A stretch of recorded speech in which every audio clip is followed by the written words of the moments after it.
Hello everyone, welcome along to the latest edition of the EFL Betting Show here on the Odds Now YouTube channel. It's a bit of a dreary November afternoon here where I am. I don't know about you, Gab, but yes, I'm Matt Hill, joined by my regular co-host, Gab Sutton, and we're here once again to tee you up from all the action this coming weekend across the Championship, League One and League Two. If you've never watched the EFL Betting Show, welcome along, great to have you on board. What we do here is we basically pick a game each from the Championship, League One and League Two, where we have a kind of fancy or an angle. We'll discuss it a little bit, and then together we'll combine them into a couple of trebles to leave you armed with some hopefully helpful information going into the punting weekend. Now, Gab, I said off camera I wasn't going to mention your week last week because it was a rare blank for you, but I will just plug my two winners because that was a positive. Bournemouth to beat Crawley. Of course, there was an FA Cup flavour to last week's show. I took the FA Cup games on. Bournemouth to beat Crawley at 15-8, which they did so 2-0. And Carlisle double chance at Reading, which was looking pretty bleak until the 88th minute. And then Regan Linney came on and scored a hat-trick and won it in extra time. So I was doubly happy with those wins. Unfortunately, Barrow Spennymoor let me down for a big full house. I had that both teams scoring. It was 2-0. In the end. So good week all in all. I'll take it. And Gab, a bit of work to do, but you're still ahead for the season. So plenty of credit in the bank now. Yeah, absolutely. No, it was a great result for Carlisle, wasn't it? And hopefully that can be the kind of result that gives you that springboard for your league form. Yeah, I hope so. Going well at the minute. Best not to talk about it. Just go under the radar. That's what I'm hoping anyway. But they got Blackpool in round 2, so we'll hope for another cup set at the start of December. Just been announced it's going to be live on TikTok as well. This weekend's game with Southend, which is making me feel very old. Whole game broadcast on TikTok, dear me. Well, anyway, Gab, let's dive into this week's show. And we start, as always, with the Championship. You were a little bit negative on your side, Birmingham, last week. They've kind of put you back in your place a little bit. I'm sure that's a bittersweet emotion, because obviously you're wanting to see them do well. A couple of 4-0 wins. And they're going to Middlesbrough this weekend. There's a lot of uncertainty at the time of speaking around Borough. It looks like Rob Edwards could be off to Wolves. Wasn't at his pre-match presser. So I'll let you talk about this, Gab. But I'm sure for some pretty obvious reasons, you're liking the just shy of 2-1 on Birmingham to get the win here. Yeah, I think there's a few angles here. The most prominent one is the Rob Edwards factor. I think that it's just never ideal. I could maybe see it an angle for Middlesbrough if he had left at the start of the week and they had a caretaker coming in and that kind of galvanised the club, maybe. But because it's happened so close, it's all sort of come to light so close to match day, it creates this situation where either you've got a manager in place who is sort of basically set to move, and I don't think that's certainly don't think that's going to help the atmosphere around the Riverside. But also, if they give him sort of gardening leave and say you're not going to be taking this match, it's going to be your assistant. You've also got this kind of disrupted preparation thing, where the crucial last 2 or 3 days going into the match day, everyone's focus is a bit all over the place. So I don't think that's ideal. So from an atmosphere point of view, I think there's an angle there. I also think even if Rob Edwards was still in place, I think there would be an angle for Birmingham in terms of value here, because obviously 39-20 best price, is just shy of 2-1. And so Middlesbrough have only won 2 of their last 8 games. They're third in the table, but actually in terms of recent form and even performances so far this season, they've not necessarily been that great, especially from a creative perspective of late. And then you're looking at a Birmingham side that have just come into this game off the back of successive 4-0 wins and pretty dominant performances against Portsmouth and Millwall. Always saw that coming. But yeah, exactly. But I think, so I think there's an angle for Birmingham from a sort of a directions point of view, where you've got Middlesbrough that are dropping in form and Birmingham that are gathering form. I think the timing suits the visitors for all sorts of reasons. Not to dwell on it as well, Gab, because at the time of speaking, we don't know whether Rob Edwards is going to leave or not. It's certainly looking more likely than not, I would say. If he was to leave, how do you feel about that move from Rob Edwards' perspective? Because I think it's fair to say his stock had lowered a little bit before Borough gave him this opportunity. Obviously, relegation and a big part in another relegation at Luton after, working wonders to help get them up. I think a lot of Borough fans will be feeling quite sour about that if he does go, because they've taken a chance on him. Yes, it's gone well. And within 4 months, he's looking to jump ship again. Do you have any feelings on the matter? Yeah, I think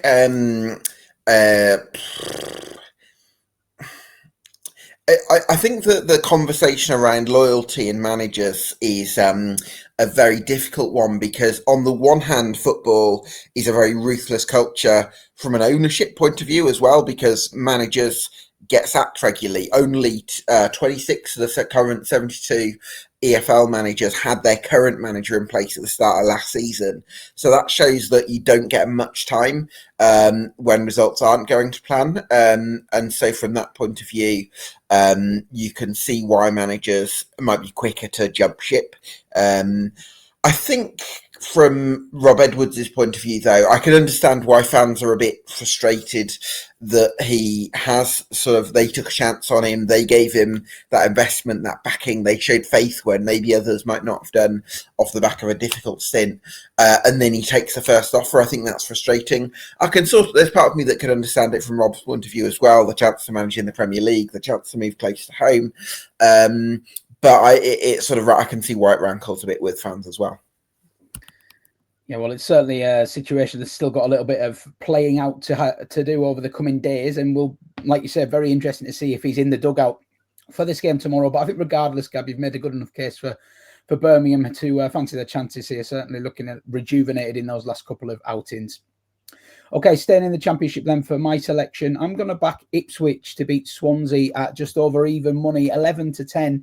They are on the road here, Ipswich, but they've been slow starting.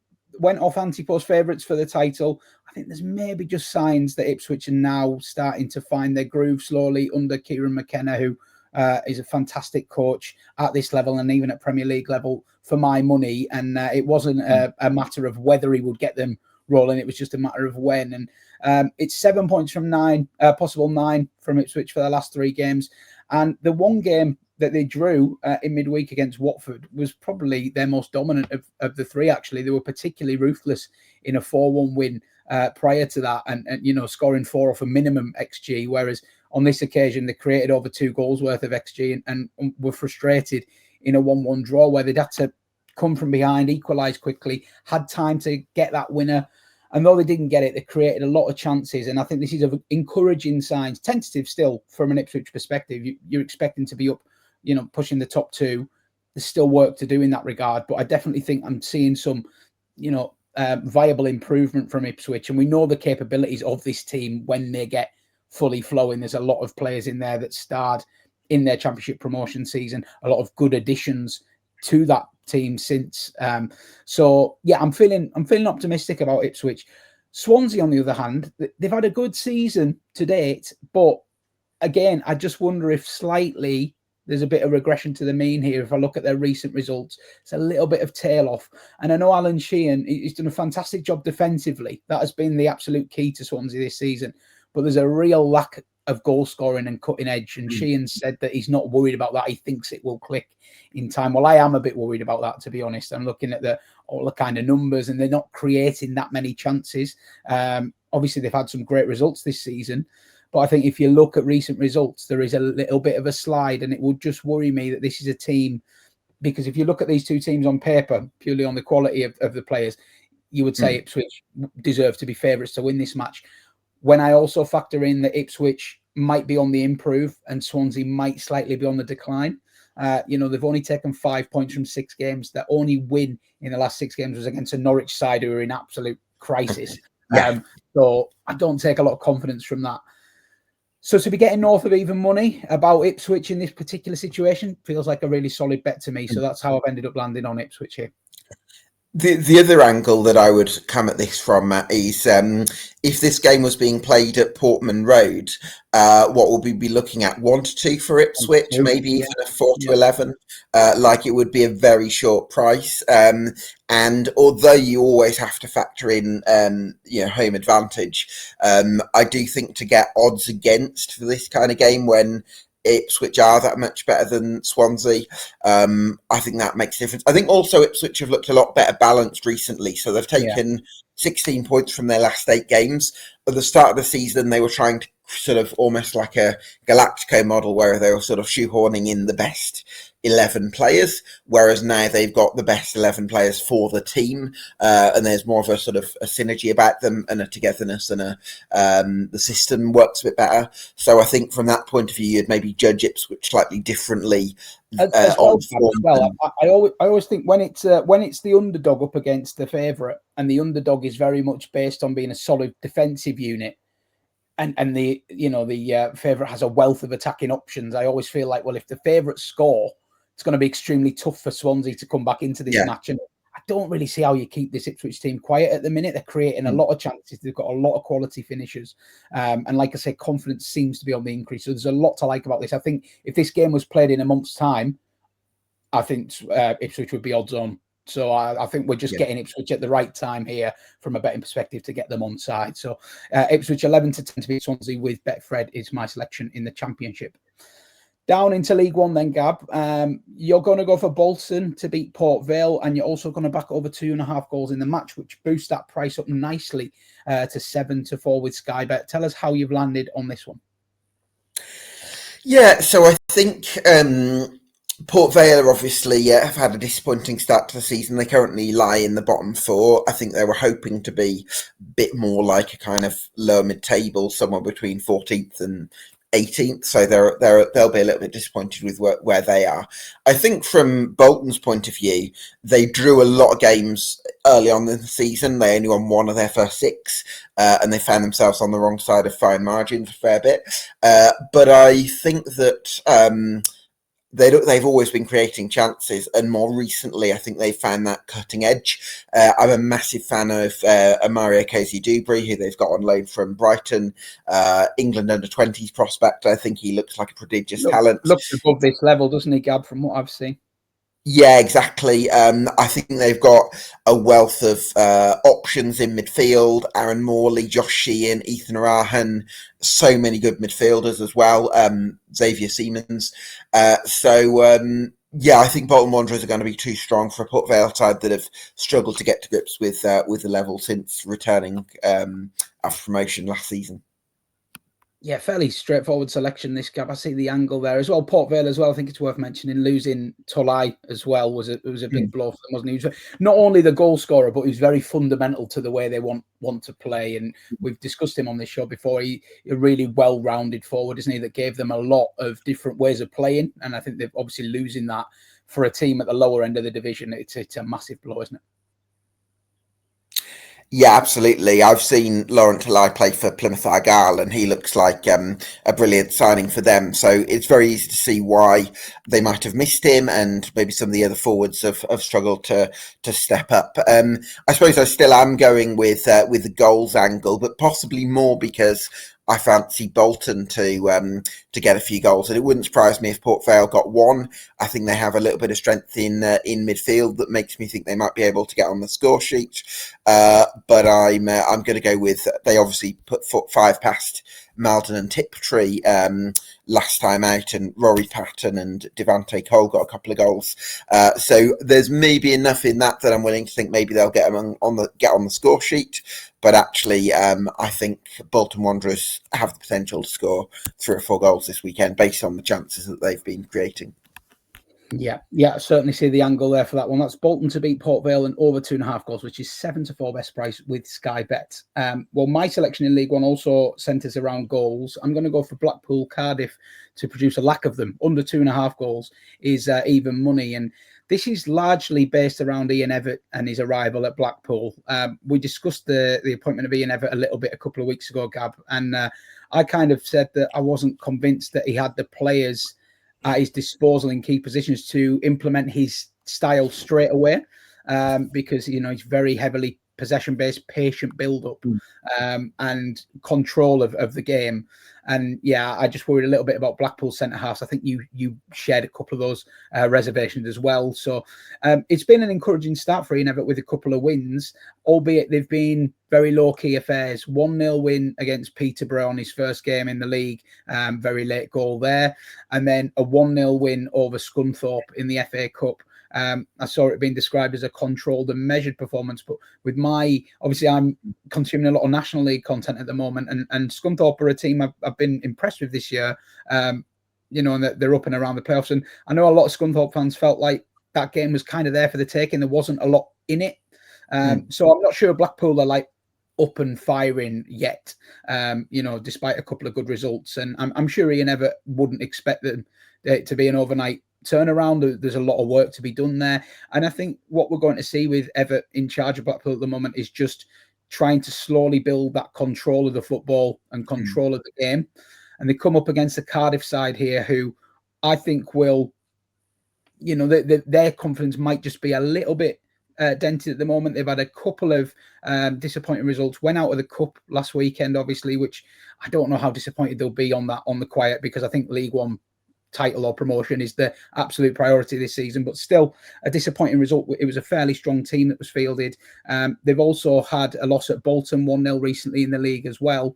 And while I do think this Cardiff side at its best is really exciting going forward, I just think that this could be a little bit of a tactical affair, this game, between a Cardiff side trying to refine their best level and a Blackpool side who want to have a lot of the football and won't want to give it up easily. And I can actually see Evatt sort of telling his side to have a lot of the ball in their own half and try the patient build-up. Cardiff might try and pick them off on the break here. I think it could be quite a cagey affair. If there isn't an early goal, I wouldn't even rule out a 0-0. But I kind of see a 1-0 either way here. I'm leaning towards a 1-0 Cardiff. Probably a game where Ian Evatt comes away and says, it's progress. It's a long-term project, but we just want to see that building and implementation of his preferences. And I think the market is leaning towards goals here, probably because of Cardiff's stats. Obviously, they've been terrific this season on the whole, and they do score goals. But I just think with dented confidence up against a side with a new manager, couple of wins under their belt, going to look to retain a lot of the possession, I think this could be quite a tactical affair. And I'm going to get with the under 2.5 goals at even money. Yeah, I think from my point of view, I think if I was looking at who do I think is likelier to win the game, I think it's Cardiff, because I think they're closer to having they're further along on their journey, I suppose, of building a playing identity under Brian Barry Murphy, who's had a full pre-season with players, along with the fact that it's a wealthier squad. It's a better squad on paper, perhaps, with a bit more individual quality and a bit more talent. I think if I was probably to lean towards a bet, I would probably be more likely to look at Cardiff, just because you can get a shade of odds against. I think very similar price, actually. Yeah, very similar. And I do definitely get that. I guess I just paid a little bit of respect to the new manager kind of thing, coming in and getting that couple of wins, and he's a very popular figure around the club. Of course, this is his, his first home league game, so I'm sure there'll be a decent atmosphere. But yeah, I agree with you. If I was to pick a winner here, it would be Cardiff. And combining our sort of gut feelings on this game here, Cardiff 1-0 is 7-1. Cardiff 2-0 is 9-1.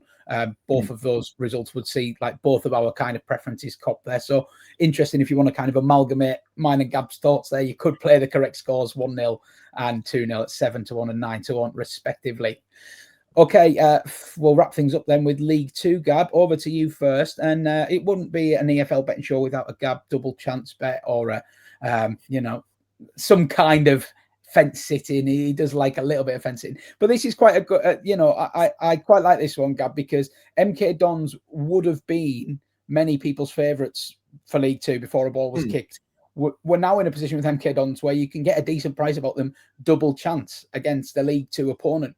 And I know that from talking with you about Barnet in recent weeks that you do have respect for them and the way they're playing, but you're maybe not fully convinced that they are League Two's best side or of that ilk just yet. Would that be fair? Well, I suppose it's partly that because I do think MK Dons finish higher than Barnet, but it's more of a price-based play because I was amazed that I find it very odd that MK Dons, if you go for who are the title favourites, in fact, I can get their 4-1 best price MK Dons to win the division. They did drift quite a lot, didn't they? At one point, they were up towards like 9-10-1, and now they're back into favourites. Yeah.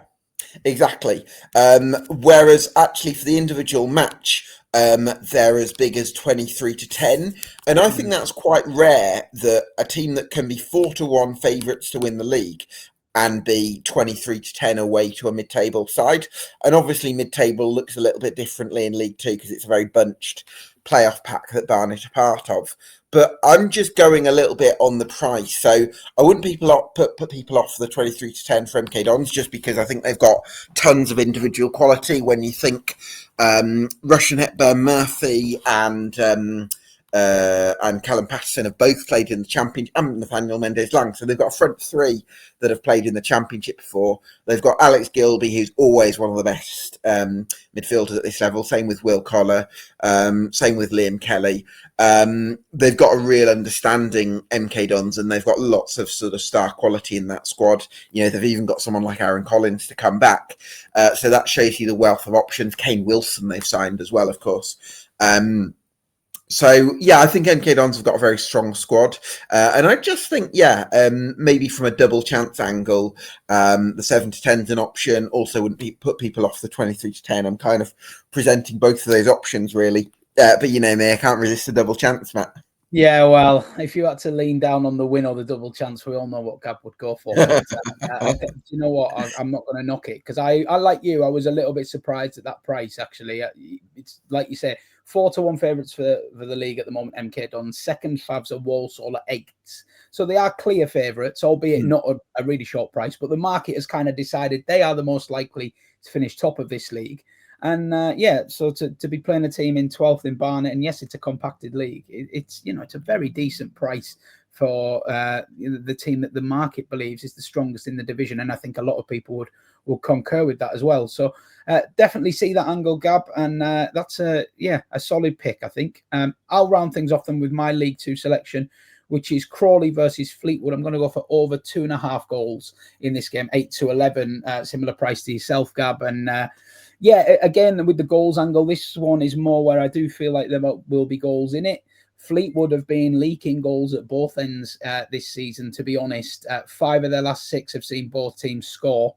And that would kind of go a little bit hand in hand with my experience of Pete Wild and the way he likes to set his teams up. He does like to get on the front foot and have a go, and they do sometimes leave themselves a bit vulnerable at the back. So I can't say when I found those statistics that it surprised me an awful lot. Well, I think this game, if you are a team that, likes to create chances but also likes to give chances up, going away to Crawley at the moment could make for a very entertaining affair because I know I backed Boreham Wood to knock Crawley out of the cup last week, and they did at 15-8, but that was more a credit to Boreham Wood, to be honest. I think they're a very well-organised side, particularly at home, and there's not an awful lot between the top of the National League and the bottom end of League Two was the thinking there. But I actually think Crawley, and we've mentioned this before, Cal, probably a little bit better than their points tally suggests. I think that it's taken a little bit to get going. But they do, obviously, very capable coach in Scott Lindsay, who's had success here before, and it's taken him a little bit. It's taken him a little bit of time to kind of get his house in order with how he wants to play and what have you. But I do think there's some promising signs from them. They've got some goal scorers in the ranks as well, like players that can, if the chances are created, put them away. And I think this game, the home game, I mean, I've been really interested by the win market on this. A lot of money coming for Crawley. They're now really short to win this game. And I think if you looked at the league table and looked at the results, you'd maybe think, well, I don't know about that. But I think that probably suggests the market concurs with my thinking a little bit, that Crawley are maybe a little bit better than the bare results suggest. They're going to see this as a winnable game and go for it. But it's very rare that Fleetwood don't find the back of the net either. So I just think there's a lot of ingredients here for goals in this particular game. And I am expecting a little bit of an uptick from Crawley in the coming weeks. I don't think they're playoff material, certainly in a league as competitive as League Two. But I don't really see them getting sucked into the relegation battle, to be honest. I think they'll have enough to get up into mid-table by the end of the season. Yeah, I think for me, you'll be shocked to learn I quite like the Fleetwood double chance at Yeah, 8 to 11. The reason I would maybe lean more towards Fleetwood, even though I agree with you, I think Crawley have put in some good performances. Fleetwood are very good cutting possession sides open. I've seen it with my own eyes. They've got they've got a few strikers actually. They've got a nice rooster, but certainly Ryan Graydon and Will Davis, I think, are going to be quite useful in this kind of game because the way Crawley play, they're very open. They split their wide centre halves into almost like fullback positions, and I do think that that's going to leave opportunities for Ryan Graydon and Will Davis to sort of get on the end of balls over the top from Elliot Bonds and them to. I think so. This is how I see the game going sort of structurally. I think Crawley will have loads of half chances, and I think Fleetwood will have like 5 clear-cut chances. Now, it might be that Crawley impose their game brilliantly and end up scoring goals as a result of creating tons of sort of little chances and cutbacks around the edge of the box, or it might be that Fleetwood benefit from just being able to cut their opponents open ruthlessly at individual moments and score 2 or 3 goals that way. So actually, I also agree with you on the goals angle, but maybe I'm thinking it's possibly easier to score. You don't have Crawley have to be at their best in order to win the way that they play, whereas Fleetwood don't have to be that amazing. They just have to be well organised because they can always play that ball over the top. So that's where I'd maybe lean towards Fleetwood, certainly from a value angle, because they're 23 to 10 for this one. So, you know, they're slight underdogs. So I'd lean towards Fleetwood in the market, but actually I also like the goal shout as well. Yeah, I must say, like the way the price has moved, I think often with these price moves in the market, you might see a team initially and think, well, I quite fancy them at a big price. Then all the money comes for them, and there comes a point where they actually get a bit too short, and you think, actually, I'm kind of leaning the other way now, like it's gone a bit too far. And I think that's maybe the case here, where totally get why people want to be with Crawley, but it's now getting to a really skinny price. And Fleetwood, they're always good for an attacking threat. So I think all in all, entertaining game in order here. And happy with the overs shout, but Gab making a good case for Fleetwood on the double chance as well at a similar price. So that rounds us off for this week's show. All that's left to do is round off our trebles, mine of which pays just under 6 to 1 with Betfred. Gab with the more ambitious, of course, 11.6 to 1 with Coral. We'll get them up on the screen, Gab, going with yours first, mate. And if you'd like to tell the viewers where your nap is this weekend. I'm just desperately trying to find a way to knock our banners off. If you're wondering what the stalling is here, I don't think I'm going to do it at the moment. So there's with some banners included. Gab, what would your nap be from those selections? I think I'd probably go with Birmingham to win at Middlesbrough at 39 to 20. I think that's a value play given the circumstances here. I'm surprised that the traders haven't factored the Rob Edwards situation more closely into the pricing.